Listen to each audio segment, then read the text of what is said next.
também se preocupa com seu coração. Ora a Deus. E faz tudo para não te ver sofrer. Vem te lembrar. Se alguma vez Jesus te abandonou, vem te lembrar. Quantas vezes Ele já te levantou,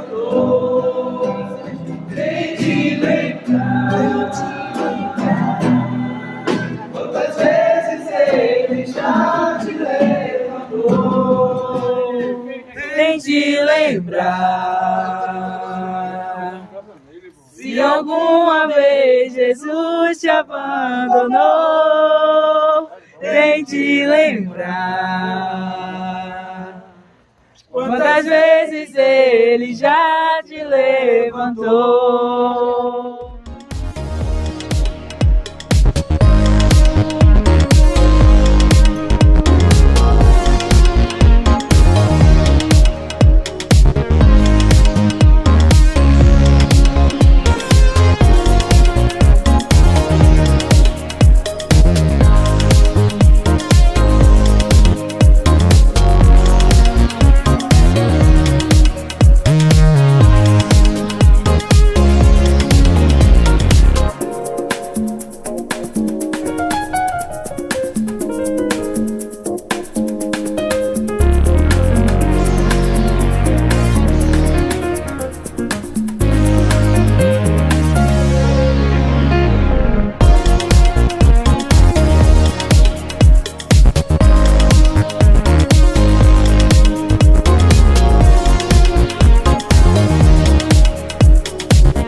Graças a paz, família IBJO, tudo bom com vocês? Espero que todos estejam bem, para a honra e a glória do Senhor, e sua família esteja sendo guardada pela mão do Todo-Poderoso. Amém? Meus queridos, eu queria trazer uma breve reflexão com os amados na leitura de hoje, que se encontra lá em Provérbios, capítulo 30. E eu vou me pegar a uma oração que é feita nesse capítulo. Esse capítulo, alguns autores tratam como de autoria, né, de outro escritor, sem ser Salomão. O próprio título do provérbio, ele começa assim: Palavras de Agur, filho de Jaaque, o oráculo. Então, nós talvez não tenhamos aí uma autoria de Salomão, mas temos palavras que, quando aplicadas no nosso coração desse texto, em uma oração excelente, que ele verdadeiramente ele faz uma mudança na nossa vida, se viermos a praticar tudo isso que estamos lendo. Amém? O texto que vamos ler, ele está aí em Provérbios, capítulo 30, versículo 8 e 9. Eu vou ler o texto todo, depois eu volto com os irmãos para a gente ir dando a destrinchada. Prometo ser o mais breve possível. Diz assim a palavra do Senhor: Afasta de mim a vaidade e a palavra mentirosa. Não me deis nem a pobreza, nem a riqueza. Mantém-me do pão da minha porção de costume, para que, porventura, estando farto, não te negue, e venha a dizer: quem é o Senhor? Ou que, empobrecido, não venha a furtar, e tome o teu nome, o nome de Deus, em vão.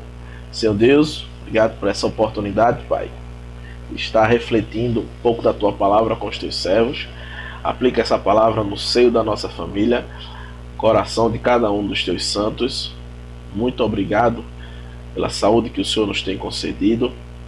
Obrigado pelas bênçãos que o Senhor tem derramado e continua conosco hoje para sempre. Amém.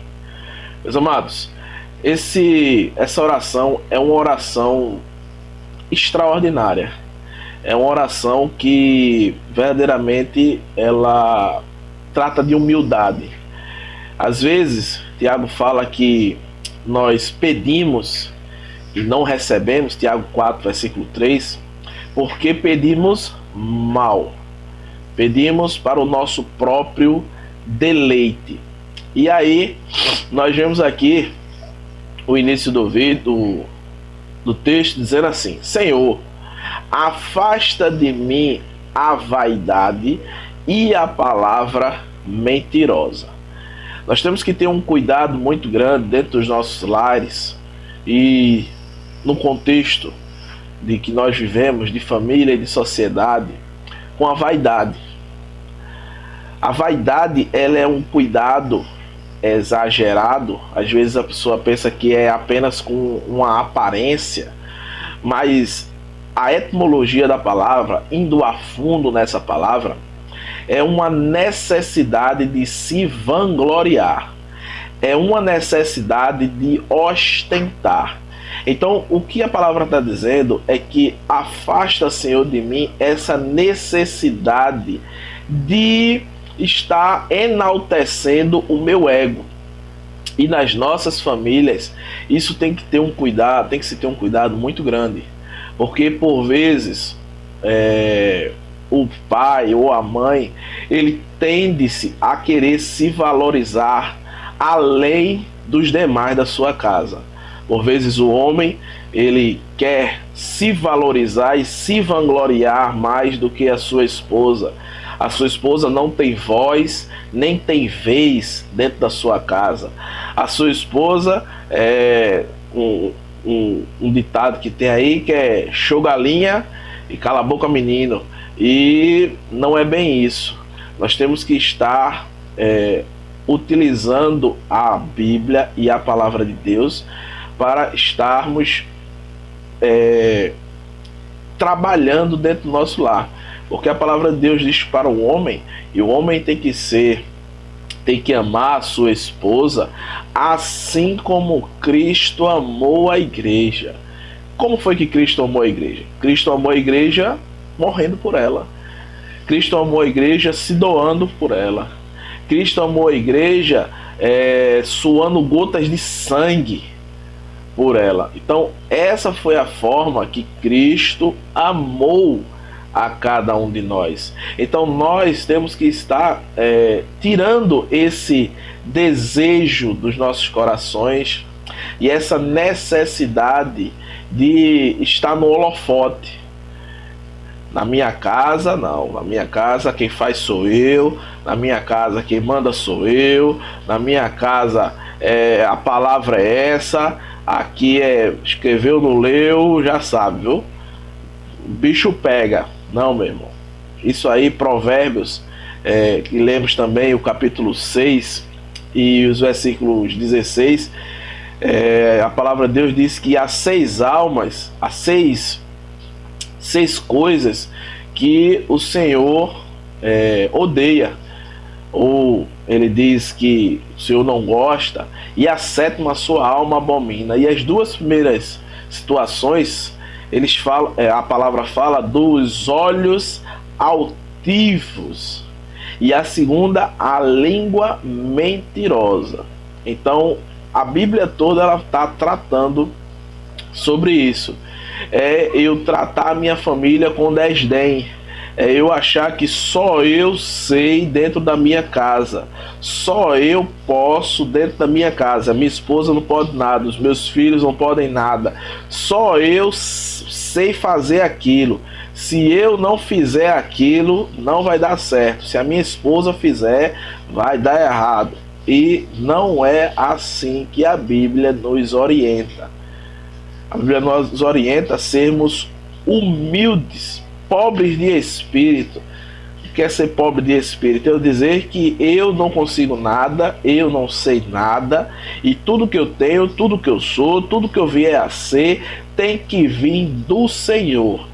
Que o nome dele cresça e o meu nome diminua.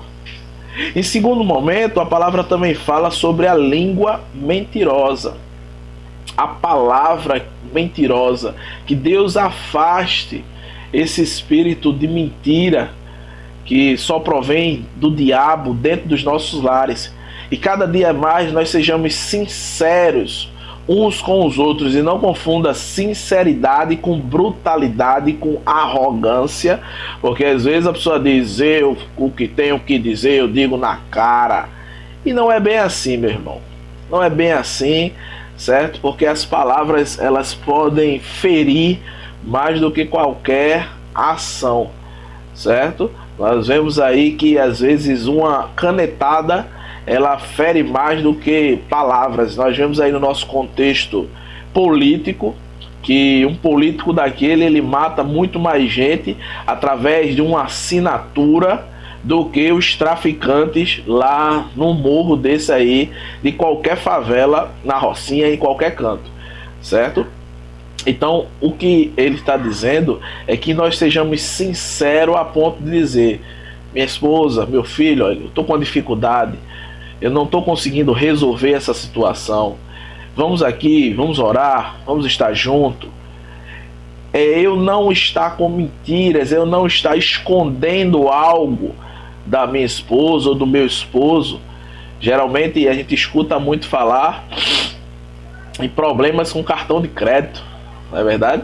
Às vezes a esposa ou o esposo bota para gastar no cartão de crédito, esconde isso, não fala a verdade, e a mentira, a gente sabe aí que tem os ditados que dizem que ela tem perna curta, né?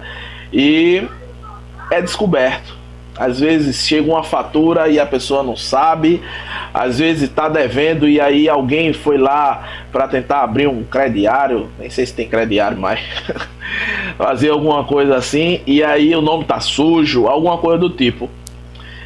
Que a mentira seja extinguida dentro do nosso lar. Que nós venhamos a tratar o nosso cônjuge, os nossos filhos com a verdade, certo? Por mais que essa verdade ela venha a, como eu posso dizer, doer, não, porque se a verdade ela for bem dita, ela for bem trabalhada, porque como eu disse, às vezes a gente não diz a verdade, a gente esmurra a verdade, certo? Então a verdade ela tem de ser uma bênção, ok? Então nós vemos aí esses dois primeiros tópicos: afasta de mim a vaidade e a palavra mentirosa. Isso é um sinônimo de um coração contrito e quebrantado. Isso é um sinônimo de um coração humilde, aquela pessoa que diz: eu não consigo, sozinho eu não vou. Nós vemos lá a palavra no contexto de Gideão, ao qual Deus diz a Gideão: vai lá, Gideão, nessa tua força, continua aí firme e forte nessa tua pegada. Aí Gideão olhou assim e disse: eu não vou não. Seu senhor, não vou não, viu? Vou não.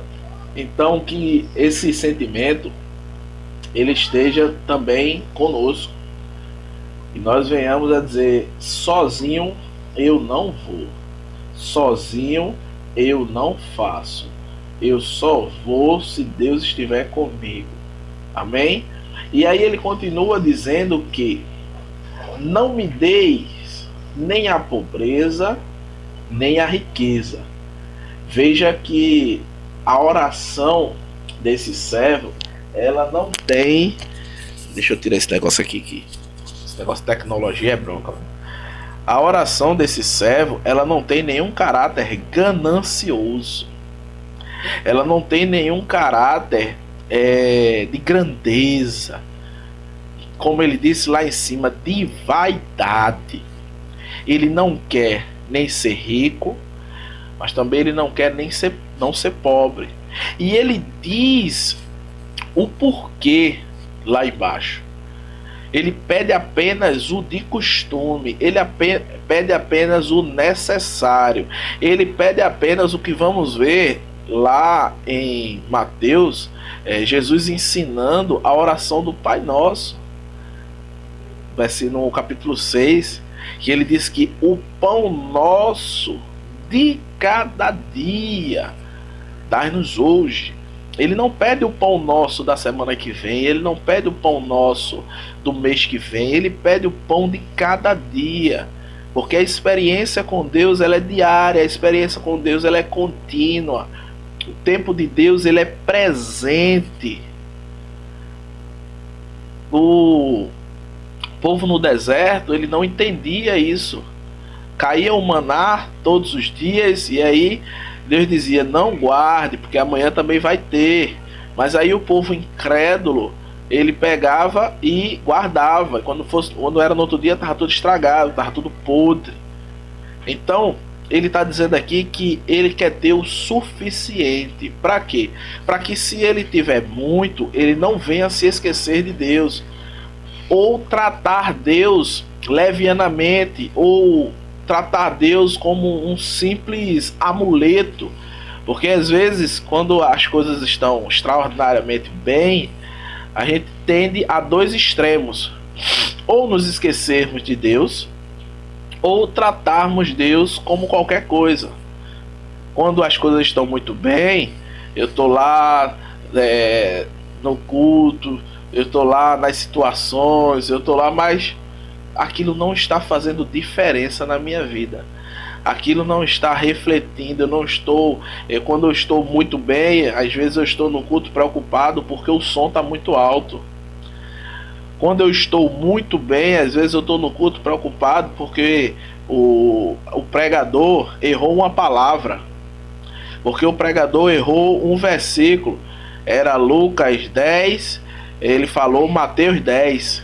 E aí você sabe que ele errou ali, você sabe que aquilo foi um equívoco, mas fica, tá vendo? Ela não podia errar.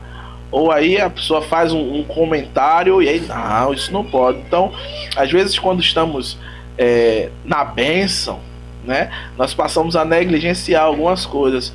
Mas também tem um contraponto, que ele diz que empobrecido ele não venha a furtar, ele não venha a levantar o nome de Deus em vão, ele não venha a dizer, onde está Deus? Onde está esse Deus que eu servi por tanto tempo?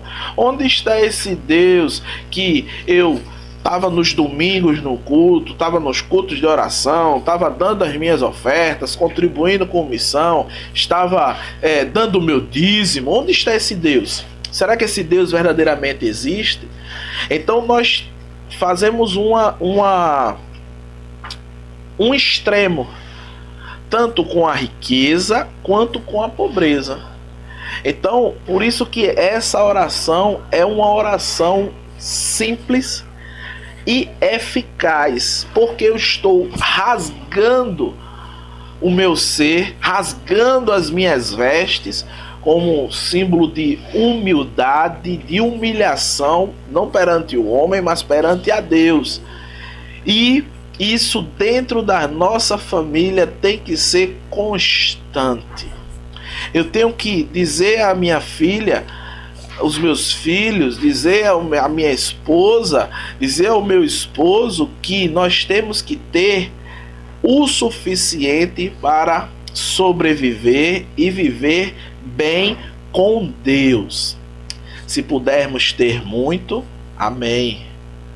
Mas se não pudermos ter muito, amém também. Se tiver um queijo do reino para a gente tirar a manga jogando ele, amém.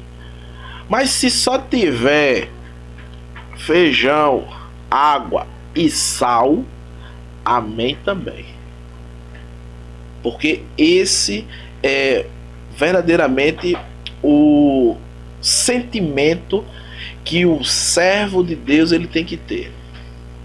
Ele tem que saber que ainda que a figueira não floresça, ainda que o produto da oliveira minta, ainda que não haja nada, eu me alegrarei no Senhor. Por quê? Porque ainda eu estou podendo falar, porque ainda eu estou podendo caminhar, porque ainda eu estou podendo respirar.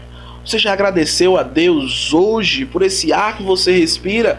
Porque tem muitas pessoas nesse momento que não estão conseguindo respirar, estão tendo que colocar respiradores artificiais para poder puxar esse ar que Deus nos dá de graça, meu irmão. Creia que temos que estar gratos, humildes de coração, dizendo que eu não sei, eu não posso, sem o Senhor eu não vou. Só assim, meus irmãos, a nossa família ela vai estar verdadeiramente vivendo, mais uma vez repito, vivendo o reino de Deus. Porque o reino de Deus ele é justiça, ele é paz e ele é alegria. E para que essas coisas estejam abundantes dentro dos nossos lares, nós precisamos estar andando nos preceitos do Senhor. Nós precisamos estar sendo guiados por essa bússola que se chama as Sagradas Escrituras, por esse manual do livro de Provérbios, um manual, como eu já falei em outros vídeos, um manual moral e ético, um código de moralidade e de ética que nós precisamos seguir. Amém, meu irmão? Então que essa oração ela esteja no meu coração, a começar de mim, que essa aplicação ela seja feita na minha casa, porque esta palavra veio primeiro a mim. Às vezes as pessoas que estão proferindo a palavra de Deus, elas se esquecem que a palavra vem primeiro para ela. Então qualquer pregação, qualquer estudo, qualquer oração, qualquer coisa que eu relate do reino de Deus para outrem, isto serve para mim. Deus está falando comigo.